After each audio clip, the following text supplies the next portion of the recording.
দেখা বাদ দিয়া এ যুবক তুমি রাষ্ট্রের খবর নিবা বাধা দিই না, কিন্তু তুমি কিছু সময় মায়ের চেহারা দেখো। মা যতদিন বেঁচে আছে ততই দিন তো তুমি নিয়ামত দেখবা। মা যেদিন মরিয়া যাবে ওই দিন বুঝবি কত বড় নিয়ামত হারাইলি রে বাবা। ও বন্ধু, মা যার বেঁচে নেই তার মতন বড় দুঃখী আর কেউ নাই। এরা বাজান প্রতি বছর মক্কা মদিনা আল্লাহ পাক আমাদেরকে নাই, অনেক উলামায়ে কেরামরা যায়, আবার অনেক হাজী সাহেবরা জানবো বাবা।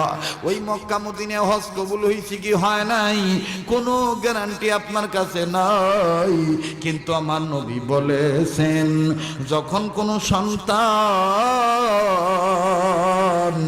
ইখলাস নিয়ে মায়ের চেহারার দিকে তাকাবে আমার আল্লাহ তার আমল নামায় কবুল হজের সওয়াব লিখে দিবি। এরে বন্ধু,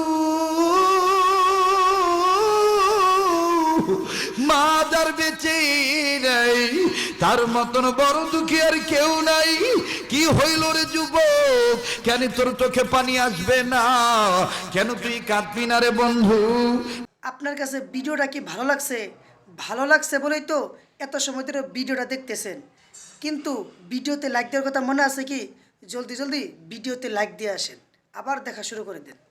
কার জানি মা কবর থেকে ডেকে বলতেছি, ও বাবা,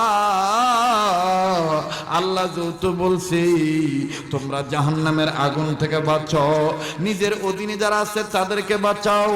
বাবা, আমরা মা বাপ কবরের খবর ভালো না, এই কবরের খবর ভালো না। এ যাও চরের বাইরা, কেন তুমি মায়ের খেদমত করবা না? মায়ের প্রতি আমার নবীজিও দুর্বল ছিল, মার প্রতি আমার নবীও দুর্বল ছিল, মার প্রতি আমাদের নবীও দুর্বল ছিল। কেমন নবীজি দুর্বল ছিল? আমার বন্ধুগণ, আমার বাইরারি, আমার বাবা জিরা, বিশ্ব নবী। আপনার কাছে ভিডিওটা কেমন লাগছে কমেন্ট করে জানিয়ে যেন, ভালো লাগলে একটি লাইক দিয়ে যেন, আর এরকম সুন্দর সুন্দর ভিডিও পাওয়ার জন্য আমার ইউটিউব চ্যানেলটা সাবস্ক্রাইব করে রাখবেন আর ফেসবুক পেজটা ফলো করে রাখবেন। তো সবাই ভালো থাকবেন, সুস্থ থাকবেন। আসসালামু আলাইকুম রহমতুল্লাহ।